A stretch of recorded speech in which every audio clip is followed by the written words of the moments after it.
Welcome folks. So today's video is going to be covering what to do if your snowblower is pulling to one side all of the time and what causes that and how to fix it. Right back here is my Honda HSS track drive, but I also will be covering how to fix this on a wheeled system as well.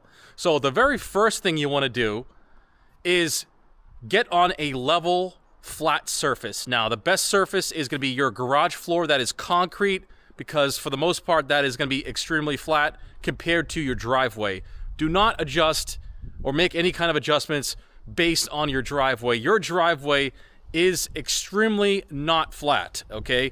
There's peaks and valleys and bumps and ruts all over the place. Even though it might look a little bit flat in certain areas, trust me, if you take a level or some kind of straight edge tool, you would see that it's not flat. So the very first thing is pull your machine into an area that's completely flat and check it with a level, some kind of straight edge over a 3-4 foot section, front and back and side to side, to make sure you have a nice level spot in your garage to use. Second thing, if you're using a wheeled machine, while you're on a flat surface, make sure your tire pressures are exactly the same and use a low pressure gauge. Don't use a higher pressure gauge that you use for your car or truck. Use a specific low pressure 0 to 15 psi or a 0 to 20 psi low pressure gauge to get an accurate tire pressure reading. That way you know your machine now is sitting without any kind of pitch or roll in one direction. So once you get rid of that variable, making sure your tires are nice and filled up with the same amount, exactly the same amount of air, you're not on a nice flat surface, then we can proceed to checking out what is the problem. So the main problem usually when your snowblower is pulling is that the skid shoes are poorly adjusted, okay? When you adjust the skid shoes, like you see here, you need to be on a flat surface and then you need to be in basically the float mode, okay? So on the Hondas, it's this lever right here. You basically want to let it float and kind of make sure it's in a neutral state, okay? Once you do that, it's in a neutral state. So the Honda specifically, now some snowblowers only have one set of skid shoes. The Honda is special. It has two sets of skid shoes, okay? And I'll explain the reason between why I use both of them, okay? The primary skid shoe is the one in the back here, okay? As you can see, it's pretty worn down. It's almost gone, but this has two sides. So when you're in float mode, okay, you set the machine up, level surface, you want to set these first. And when you set these, you do that by using a set of shims. Okay, you can use metal, you can use aluminum, whatever you have that's a 1/4 inch. I use a 1/4 inch shims. So the thick side of the shim, I will put underneath the scraper bar, okay, on either side. Now, do this on a flat surface. Like I said, in the garage floor. I'm only doing this outside for a demonstration, but I'm coaching you through this to get it perfect. And this is exactly what I do. So you take the shim and you basically bring it underneath the actual scraper bar, okay? That's gonna set your basically your nominal height, okay? So we wanna be a 1/4 inch off the ground with the scraper. Then you come back here. Then when you have the scrapers set at your desired height, in this case it's 1/4 inch, then you would come here and loosen your bolts on your primary skid shoe. And then when you do that, you want to drop that down to the ground, okay, and have it touch the ground evenly. So you want the whole pad of the skid shoe to touch evenly on the ground. You want them parallel with the ground, okay? So when you do that to the other side as well. So when you do that to both sides, now essentially you have a nominal height of a 1/4 inch in this case, okay? So you would drop both sides, make sure they're both touching the ground nice and even. Put your hand pressure on here, make sure it's touching the ground in a nice parallel fashion, okay? Then when you tighten these bolts here, then you're pretty much good to go, okay? Some people don't run this front skid shoe, and in some other models, that's the only one you have.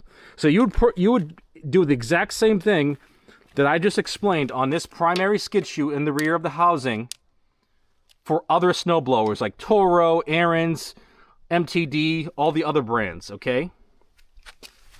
So the reason why I run this secondary skid shoe in conjunction with the primary skid shoe is that I use this as extra protection for the auger housing. These Honda machines, you can actually dig into the ground. You can dig into the snow and have a what is it, a negative rake?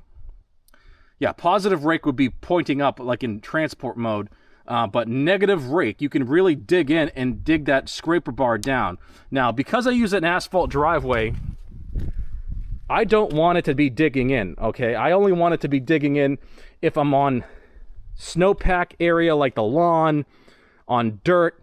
I do not want to be digging in that negative rake mode to destroy my housing, and the Hondas will get destroyed. If you don't have this skid shoe in front and you have a little less than a 1/4 inch out front here for the scraper bar clearance to the skid shoe, the primary skid shoe, what happens is it's going to tilt.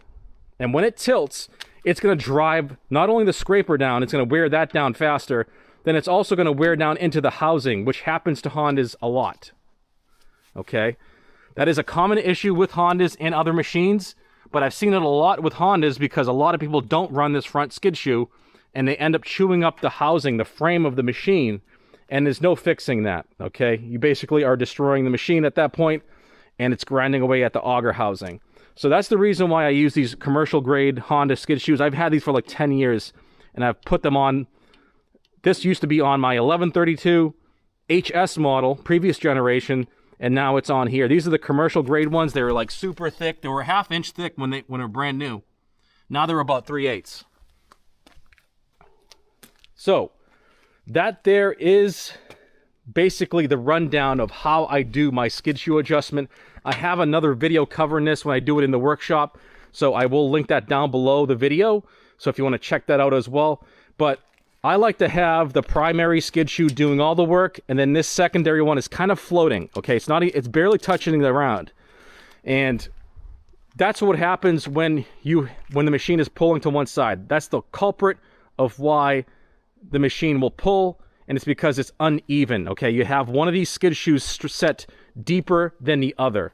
Eventually, it will wear in, okay? You will wear in the skid shoe unevenly on one side, and then it might like level out and then be a lot easier to maneuver the snowblower. But until then, you're going to have problems with the machine pulling to one side or the other. So I hope you guys appreciate this video. Check out my other videos. Honda playlist is down below the video, and I have a plethora of videos for you guys to check out. So I really hope you enjoyed the video, guys. I want to thank you guys for watching, and I hope this helps you a lot in your snowblower endeavors. But check out my next videos coming up, and I'll see you in the next one. Thanks. Take it easy.